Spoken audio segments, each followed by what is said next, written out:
You're not distracted. You're being controlled. Every swipe, every ping, every scroll. It's not entertainment. It's enslavement. And if you don't take back your focus now, you're giving away your future. We've become digital addicts. Notifications dictate our attention. Reels steal our mornings. Messages interrupt our thoughts. And the worst part, we've normalized it. But deep down, you know you're losing something real. Your time, your drive, your identity as a man of purpose. It's time to rise. Here's your 7-day digital detox challenge. Day 1, no phone for 1 hour after waking. Day 2, remove all non-essential apps.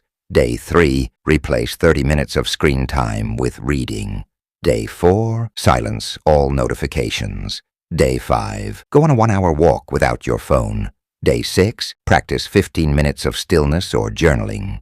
Day 7, no screens after sunset. Each day, you take back control. Each day, your focus sharpens. Each day, you remember what it means to lead your own mind. The world doesn't need more men scrolling. It needs more men rising. Start your detox today. Reclaim your time. Reclaim your power. Like, share, and subscribe if you're ready to break free. Drop I'm in the comments if you're starting the challenge.